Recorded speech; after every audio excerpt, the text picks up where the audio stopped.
Assalamualaikum warahmatullahi wabarakatuh. Makna kematian di sisi manusia adalah kematian badan-badan manusia. Karena selama ini iman akidah manusia masih memandang diri manusianya. Akan tetapi kematian di sisi Allah beda dengan kematian di sisi manusianya. Kematian di sisi Allah adalah sejak detik-detik akil balai mulailah jiwa manusia itu mati. Yakni ketika kita sudah memakan buah khuldi, yakni buah pengakuan diri. Buah pengakuan hidup sudah diakui milik hambanya, badan diakui milik hambanya. Inilah kematian di sisi Allah, yakni matinya kesadaran diri.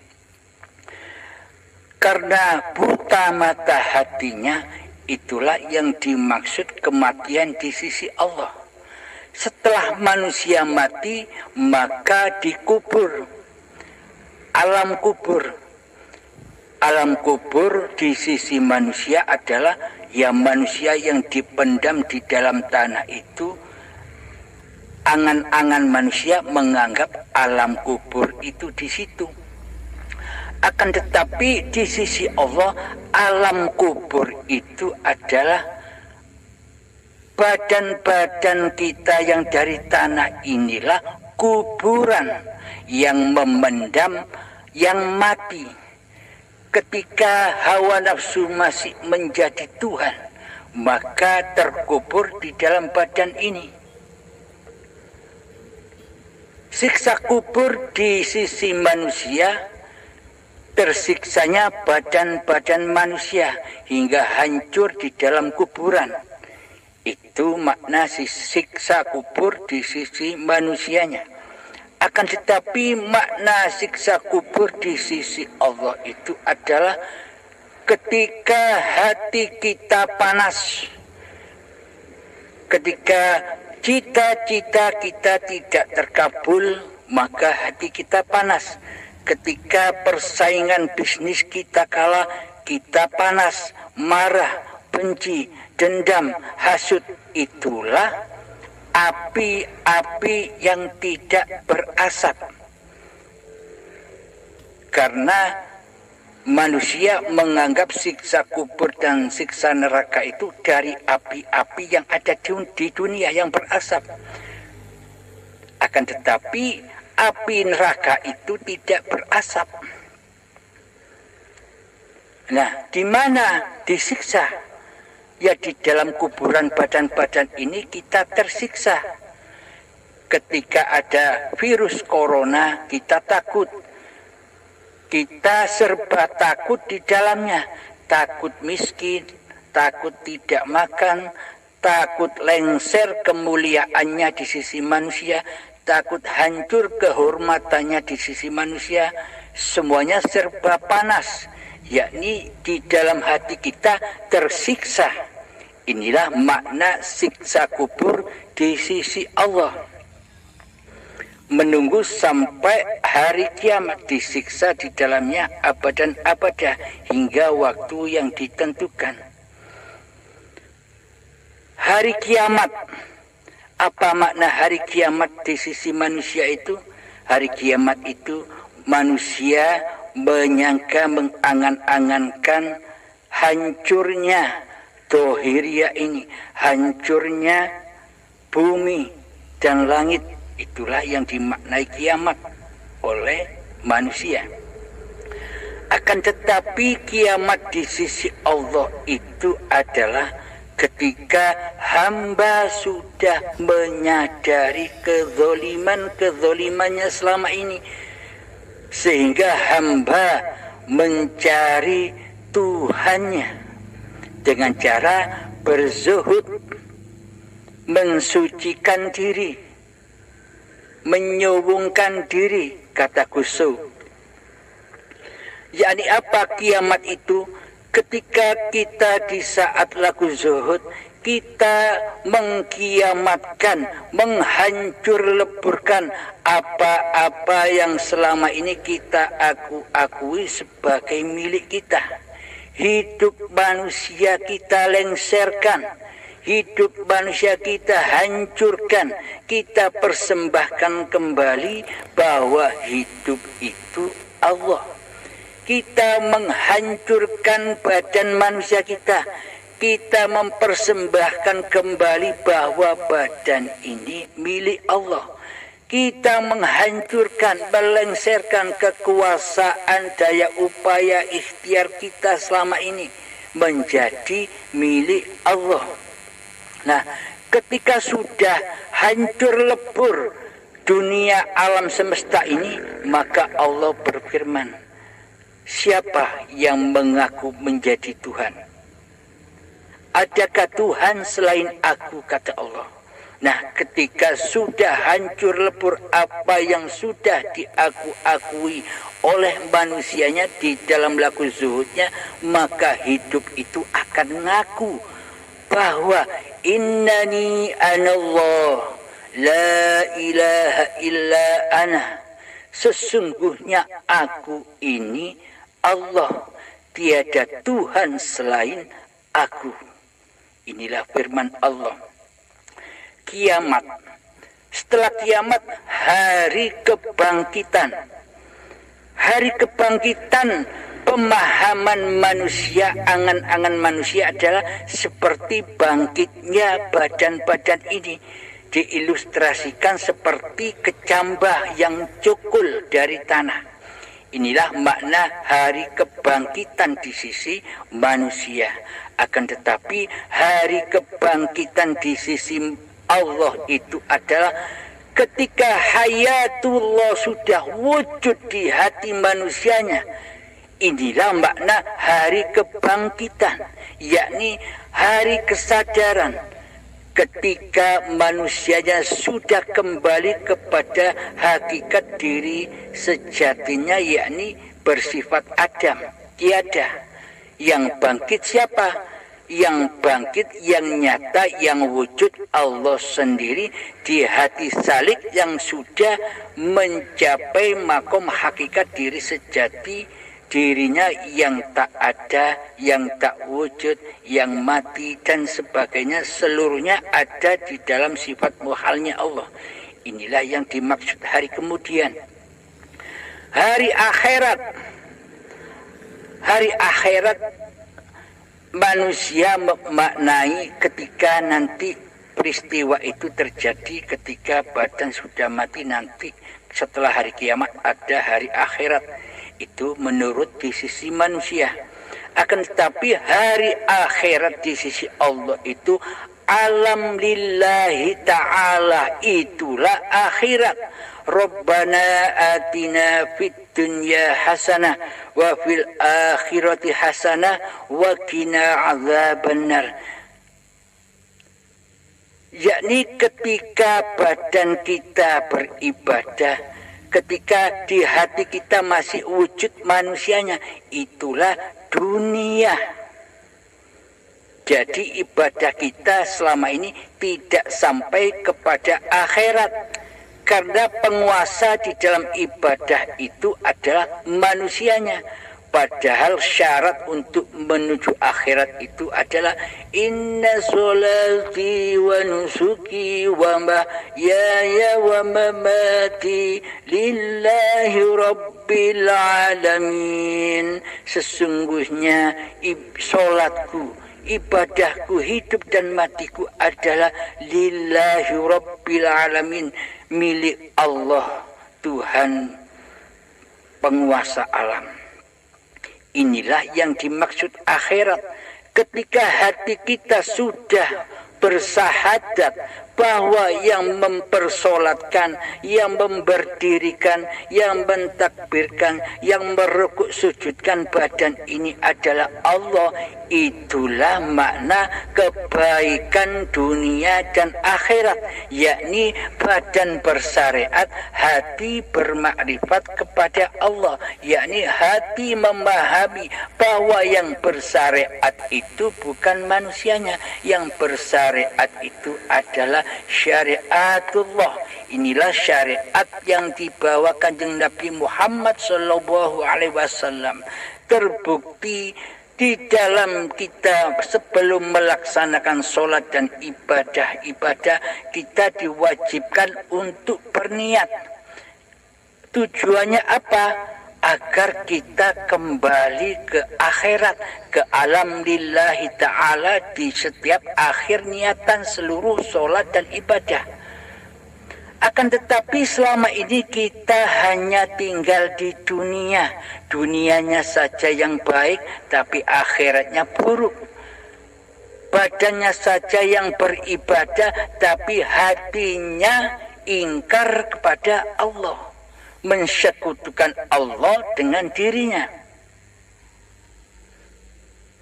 Maka dari itu akhirat, makna akhirat itu hakikatnya ketika syariat ini sudah menjadi syariatullah.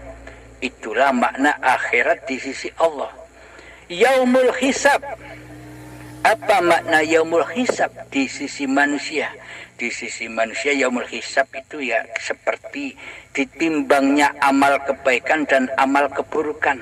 Karena manusia masih mengira dialah yang bisa beramal, dialah yang bisa melakukan baik ketaatan atau kemaksiatan, maka tetap dihisab oleh Allah, yakni dihisabnya di mana? Ya di dunia ini. Sholatnya buat kebanggaan dan sebagainya. Itulah makna yaumul hisab. Bila kita sudah memahami bahwa hidup ini Allah, maka khairihi wa syarihi minallah. Kebaikan dan keburukan itu adalah Allah, milik Allah, bukan milik manusianya. Bila kita sudah menyadari bahwa hidup ini Allah, maka dulu kita pernah melakukan ketaatan, dan dulu pun kita pernah melakukan kemaksiatan secara badaniah, secara syariat. Nah, bila kita sudah menyadari bahwa yang dulu, yang sekarang, bahkan yang nanti itu hanya Allah yang ada, berarti dulu kita pernah taat dan dulu pernah kita maksiat, kan berarti bukan amaliyah kita sendiri. Itulah af'alullah. Bila kita sudah menyadari bahwa seluruh perbuatan ini adalah miliknya Allah, maka apa yang mau dihisab bila hambanya sudah tidak wujud lagi di hati kita? Apa yang mau dihisab bila Abdul Halimnya sudah tidak ada? Yang ada hanya Allah. Inilah makna yaumul hisab di sisi Allah. Makna wat siratal mustaqim. Wat siratal mustaqim di sisi manusia itu sangat amatlah sempit. Manusia mengangan-angankan bahwa wat siratal mustaqim, jalan menuju Allah itu sangat amatlah sulit, sehingga diibaratkan rambut masih dibelah 7, kan tidak kelihatan, saking halusnya. Sama seperti hawa nafsu kita selama ini, tidak menyangka, kita tidak mengira bahwa selama ini kitalah yang menjadi Allah. Meskipun kita tidak merasa mengaku jadi Allah, sejatinya yang mengaku jadi Allah selama ini adalah kita. Allah kita gaibkan, kuasa Allah kita gaibkan, wujud Allah kita gaibkan. Yang kita wujudkan diri kita sendiri, yang kita wujudkan kuasa diri kita sendiri. Nah, Berarti yang jadi Allah selama ini siapa?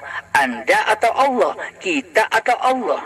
Nah, makna siratal mustaqim di sisi manusia sangat amatlah sempit. Rambut dibelah 7, tajamnya 1000 pedang. Tak satu pun manusia bisa melewatinya kecuali dikehendaki oleh Allah. Berarti yang bisa lewat kan bukan manusianya, akan tetapi kehendak Allah lah yang bisa melewatinya. Itulah makna wasiratal mustaqim. Jadi hakikatnya di sisi Allah, siratal mustaqim itu sangat amatlah luas, seluas hidup yang kita jalani selama ini. Ketika kita merokok, itu juga siratal mustaqim. Bagaimana hati kita bisa sampai kepada Allah yang merokok, apakah masih diri kita yang merokok? Apabila di dalam pemahaman hati kita masih merasa diri hambanya yang berkuasa untuk merokok, itulah anar, itulah neraka, pasti jatuh ke dalam neraka. Namun apabila kita sudah menyadari bahwa yang berafal di dalam keadaan merokok ini hanyalah hidup, yakni Allah yang mempergerakkan tangan ini untuk merokok, inilah yang disebut jalan siratal mustaqim, sampailah kepada wajhullah. Jadi jalan siratal mustaqim itu ada di sholat, ada di seluruh ibadah, ada di dalam makan kita, di dalam mandi kita, di dalam berdiri, duduk, berjalan kita, seluruhnya. Di seluruh hidup inilah siratal mustaqim. Di dalamnya kita bisa bertemu Allah ataukah bertemu dengan hawa nafsu kita sendiri. Itulah makna siratal mustaqim. Makna neraka di sisi manusia, yakni ketika nanti manusia sudah dihisab banyak dosanya baru dimasukkan neraka. Ini hanya angan-angan manusia. Di sisi Allah, neraka itu sudah ada sekarang ini. Bahan bakarnya neraka bila tersedia maka membaralah neraka, maka hiduplah api neraka itu. Apa bahan bakarnya neraka di sisi Allah? Bahan bakarnya adalah badan-badan manusia dan hati yang buta akan Tuhannya, hati yang keras melebihi kerasnya batu. Itulah bahan bakarnya neraka. Jika bahannya saja sudah ada, berarti nerakanya kan sudah ada selama ini. Ketika hati hamba masih wujud diri manusianya, itulah lembah anar, itulah lembah jahanam di sisi Allah. Karena manusia masih mentuhankan manusia, maka seluruh alam-alam itu diangan-angankan sesuai diri manusianya. Kemudian surga di sisi Allah. Apa surga di sisi Allah itu? Surga di sisi manusia adalah gemerlapnya bangunan-bangunan dari emas, intan, permata, makanan-makanan yang serba enak, hidup berkumpul dengan bidadari-bidadari yang cantik. Itulah surga-surgi yang diiming-imingkan Dajjal kepada manusia. Itulah surga yang diminati oleh hawa nafsu manusia. Itulah surganya setan. Yang selama ini kita harap-harapkan itu bukan surganya Allah. Surganya Allah menuju wajhullah itu adalah meninggalkan dunia, meninggalkan gemerlapnya dunia. Jangankan dunia, diri kita pun harus kita tinggalkan. Itulah makna surga di sisi Allah. Ya ayyatuhan nafsul mutmainnah, wahai jiwa-jiwa yang tenang, yakni jiwa-jiwa yang sudah kembali kepada hayatullah, jiwa-jiwa yang sudah menyadari hakikat diri manusianya. irji'i ila rabbiki radiyatan mardiyah, pulanglah kembali kepada Tuhanmu dengan ridho dan diridhoi oleh Allah. Fadkhuli fi ibadi, maka jadilah kalian hamba-hambaku yang mengabdi. Wadkhuli jannati, dan masuklah ke dalam surgaku. Inilah makna surga, jannah di sisi Allah, ketika di dalam hati kita sudah tak wujud diri manusianya. Inilah surga, seperti sucinya bayi dahulu. Ketika bayi dulu hidup dan badan ini sudah ada, tapi mengapa kita belum ada? Karena itulah bayi disebut suci, karena suci dari munculnya Abdul Halimnya, karena Abdul Halimnya belum terlahir di dalam bayi yang suci itu. Inilah sekilas alam-alam yang diceritakan di syariat. Mungkin ini belum sempurna, monggo silakan disempurnakan para senior.